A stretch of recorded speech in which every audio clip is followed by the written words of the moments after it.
안녕하세요. 교대역 엘리트 세무사 하인재입니다.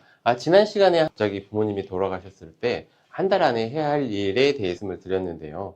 서울 같은 경우는 아파트 한 채만 있어도 상속세 대상이 되다 보니까 그러면 이제 상속세 신고 관련해서 각각의 기한 내에 뭘 해야 할지 한번 간단하게 설명드리겠습니다. 지난 시간에 말씀드린 것처럼 돌아가신 날 기준, 돌아가신 날을 상속일이라고 표현을 하는데, 이 돌아가신 날 기준으로 한 달 안에 사망 신고를 하셔야 하고, 동사무소 또는 정부24 사이트에서 원스톱 서비스를 받아가지고 부모님의 재산이 얼마나 되는지를 우리가 확인을 해야 한다고 말씀을 드렸죠.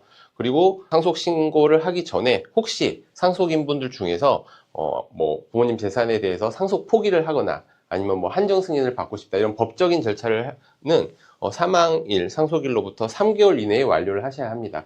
상속 포기를 3개월 이내에 완료를 하시고, 상속 재산을 원스톱 서비스를 통해서 파악하고 있는 재산 중에 부동산 같은 경우는 등기를 해야 되잖아요. 등기를 하기 전에 상속 재산이 얼마짜리인가 시가를 확정을 시켜야 돼요. 재산에 따라서 공시 가격으로 하기도 하고 유사매매 사례 가격을 쓰기도 하고 또는 감정을 받아서 하는데, 특히 우리가 감정을 받아서 시가로 산정을 할 때는 돌아가신 날 기준으로 6개월 안에 감정을 받아야 합니다. 근데 이제 헷갈리시는 게, 상속신고는 돌아가신 날 기준이 아니고 돌아가신 날의 말일을 기준으로 이때부터 6개월이거든요. 상속신고를 이때부터 6개월 안에 하다 보니까 이 말일부터 6개월 안에 감정 받으면 된다고 생각을 하셔가지고 이 감정 시기를 놓치는 경우가 있어요. 예를 들어서 월 말에 돌아가셨으면 차이가 별로 안 나지만 월 초에 돌아가셨으면 이 감정을 받아야 하는 기간과 상속세 신고를 해야 하는 기간이 거의 한 달 가까이 차이가 나기 때문에 이거를 간과하시면 이 감정 받은 금액을 인정 못 받는 수가 있으니까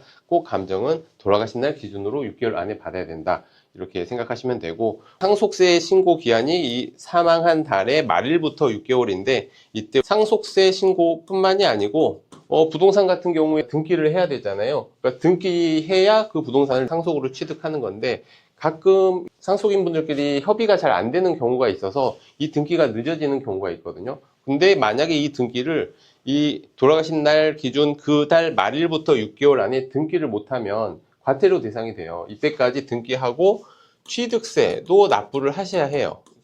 그래서 협의 분할이 안 되었다고 하더라도 이걸 최대한 빨리 하셔가지고 취득세 납부하고 등기하셔야 뭐 취득세 가산세라든지 또 다른 과태료를 받지 않으니까 이걸 조심하셔야 되고, 또 돌아가신 분이 소득이 있는 분이 있었을 거예요. 그러니까 사업소득이 있든 근로소득이 있든 뭐 소득이 있었던 분들은 소득세 신고도 이때까지 해야 되거든요. 그래서 돌아가신 날까지 발생한 이 소득에 대해서도 돌아가신 날이 있는 그 달의 말일부터 6개월, 그러니까 지금 12월이니까 만약에 이번 달 초에 돌아가셨다고 하면 내년 6월 말까지 우리 상속세 신고도 해야 하고 등기를 완료해서 취득세도 납부하셔야 하고, 또 그 전에 소득이 있었다고 하면 소득세까지 신고를 하셔야 모든 절차가 완료가 됩니다. 그래서 대략 이 정도로 이제 진행이 된다고 보시고, 뭐 자세한 거는 또 세무사님들과 상담해서 진행하시겠지만, 내가 상속이 일어나면 이런 절차들로 진행을 해야 되겠구나 라고 생각하시면 되겠습니다. 네, 감사합니다.